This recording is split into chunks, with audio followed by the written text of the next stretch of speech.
اور اس نے انداز کیا چھیڑا، عرض کرنے لگا اللہ تو جانتا ہے نا میں نے بکریاں رکھی ہیں، میں غریب ہوں، مزدور ہوں، اور مالک تو یہ بھی جانتا ہے کہ میرے بچے بھی ہیں، بیوی بھی ہے، پر میں جب بھی گھر لوٹا ہوں تو دودھ میں نے بچوں اور بیوی کو پہلے نہیں دیا، بوڑھے ماں باپ کو پہلے دیا۔ وہ غار میں تنہا بیٹھے ہیں اور اپنے مالک کو منا رہے ہیں۔ عرض کرتے ہیں اللہ تجھے یاد ہے نا ایک رات جب میں بڑی دیر سے لوٹا تھا، لکڑیاں کاٹتے، درخت تلاش کرتے، مجھے دیر ہو گئی، میں دیر سے لوٹا تھا، نیت یہ کر رکھی تھی کہ دودھ سب سے پہلے ماں باپ کو پلاؤں گا، مالک جب میں لوٹا تو وہ بوڑھے تھک کر کے سو گئے تھے، میری بیوی نے مجھے کہا کہ بچوں کو پلا دو، وہ سو گئے، تو میں نے کہا نہیں، میرے ذمے ہے ان بوڑھوں کے دل کو ٹھنڈا کرنا، ان سے پیار کرنا۔ اے مالک فجر ہو گئی، آفتاب طلوع ہونے کا وقت آ گیا، پر میں نے ماں باپ کے بیدار ہونے کا انتظار کیا۔ اے اللہ وہ جب اٹھے تو ان کی آنکھوں میں جو میرے لیے دعا تھی اور ان کے سینوں میں جو میرے لیے کرم تھا، اگر تیری بارگاہ میں وہ نیکی قبول ہے تو مالک پھر رحم فرما، نہ اس مشکل سے آسانی عطا فرما۔ سنو سنو، رسول کریم صلی اللہ علیہ وسلم فرماتے ہیں کہ اس بندے کی دعا مکمل ہوئی تو پتھر تھوڑا سا سرک گیا، اور اتنا سرکا کہ آسمان نظر آنے لگا۔ جس نے ماں باپ کو منایا ہے، ان سے پیار کیا ہے، پھر یہی بات وسیلہ بن جائے گی رب کے ماننے کا۔ پھر رسول کریم صلی اللہ علیہ وسلم فرمانے لگے، دوسرا بولا اور عرض کرنے لگا کہ اے اللہ تو جانتا ہے مجھے اپنے چچا کی بیٹی بھانے لگی تھی، میں اس کی طرف رغبت کرنے لگا تھا، اور میں نے جب اس سے جا کے ارادہ کیا کہ میں تیرا طالب ہوں تو اس نے مجھے کہا کہ پہلے 100 دینار لاؤ، تو اللہ میں نے مشقت کر کے 100 دینار جمع کیے، اور جب میں پوری طرح اس پر حاوی ہو گیا، وہ میرے قبضے میں آ گئی اور گناہ کا میں نے ارادہ کر لیا، تو اس عورت کے منہ سے ایک جملہ نکلا کہ اللہ سے ڈر۔ اے مالک وہ میرے قبضے میں تھی، اے اللہ میں گناہ پر قادر تھا، میں چاہتا تو گناہ کر لیتا،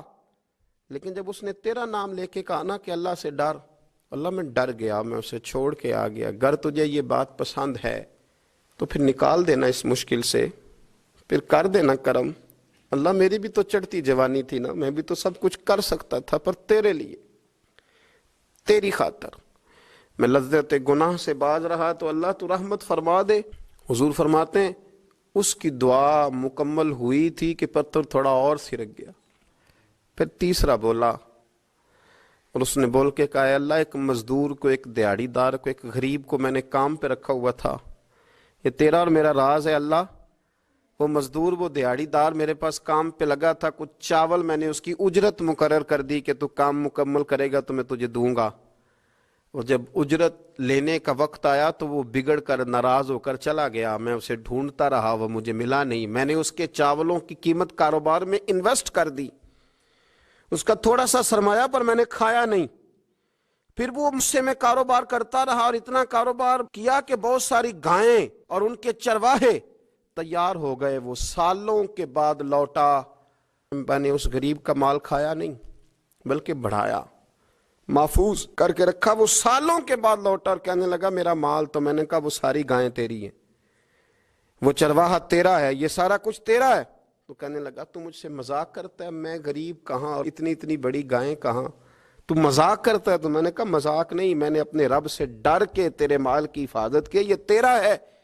اے اللہ میں کھا بھی تو سکتا تھا نا، پر تجھ سے ڈر کر میں نے وہ سارا محفوظ رکھا۔ اللہ اگر تجھے میری یہ ادا پسند ہے تو پھر آج مان جانا، آج راضی ہو جا۔ اللہ کے رسول فرماتے ہیں اس کی دعا مکمل ہوئی تھی کہ پتھر لڑکا اور ان کے لیے رستہ بن گیا، وہ باہر آ گئے، تو حضور نے ہمیں بتلایا کہ وہ تمہاری نیکیاں جو چھپی ہوئی ہیں، وہ تمہاری نیکیاں جو تم نے خالص اللہ کی رضا کے لیے کی ہیں،